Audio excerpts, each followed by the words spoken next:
पंढरीशी जावे ऐसे माझे मानी, विठाई जननी भेटे केव्हा. पंढरीशी जावे ऐसे माझे मानी, विठाई जननी भेटे केव्हा. न लागे त्याविन सुखाचा सोहळा, लागे मज ज्वाळा अग्नीची. न लागे त्याविन सुखाचा सोहळा, लागे मज ज्वाळा अग्नीची. पंढरीशी जावे ऐसे माझे मानी, विठाई जननी भेटे केव्हा. पंढरीशी जावे ऐसे माझे मानी, विठाई जननी भेटे केव्हा. तुका म्हणे त्यांचे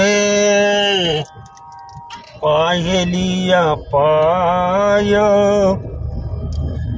मग दुःख जाय सर्व माझे. तुका म्हणे त्याचे पाहिलिया पाय, मग दुःख जाय सर्व माझे. पंढरीशी जावे ऐसे माझे मानी, विठाई जननी भेटे केव्हा. पंढरीशी जावे ऐसे माझे मानी, विठाई जननी भेटे केव्हा. रामकृष्ण हरी विठ्ठल केशव. अभंग जेवढे देतो तेवढे अभंग.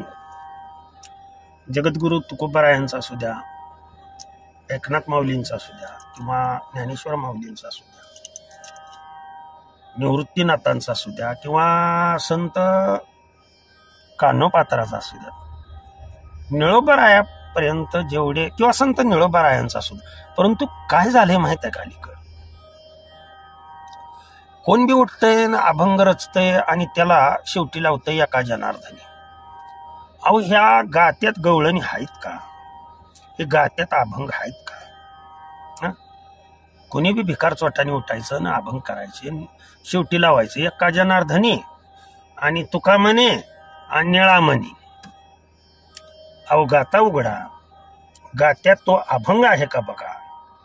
आणि मग पुन्हा तुम्ही तो कोणत्याही रागामध्ये तुम्हाला जशा पद्धतीनं येईल तशा पद्धतीनं तुम्ही तो अभंग गायला, लक्षात ठेवा, तर तुम्हाला कुठेही कसलाही प्रॉब्लेम येणार नाहीये. आयुष्यामध्ये प्रॉब्लेम येणार नाही म्हणून सांगतोय मी. रात्रंदिवस भजन करताय, कीर्तन करताय, हाय कीर्तनकार एखादा सुखी, आज इथली तारीख झाली, उद्या तिथली तारीख, परवा दिवशी तिथली तारीख, हाय एखादा गायनाचार्य सुखी. त्या गायनामध्ये भाव पाहिजे, त्याला पूर्णपणे अर्पण होता आलं पाहिजे. आमचे वारकरी संप्रदायामध्ये हे असलं चालत नाही बरं का. मग ते आमच्या माऊलींचा फड असू द्या किंवा देहूकरांचा फड असू द्या, या फडावरती हे असले तुमचे रचिव अभंगन वगैरे हे असल्याला झिरो किंमत आहे, लक्षात ठेवा. त्याच्यामुळं मी पुन्हा पुन्हा हात जोडून माझी ही विनंती असेल की कमीत कमी वारकरी संप्रदाय तर शुद्ध संप्रदाय, तेवढा संप्रदाय तर भ्रष्ट करू नका, अशी माझी हात जोडून विनंती आहे. बाकीचे सगळे भ्रष्ट आहेत, परंतु वारकरी समाज तेवढा शुद्ध राहिलाय, तेवढा शुद्ध राहू द्या, तो भ्रष्ट करू नका रे बाळा. पुंडलिक वरदा हरी विठ्ठल, श्री ज्ञानदेव तुकाराम.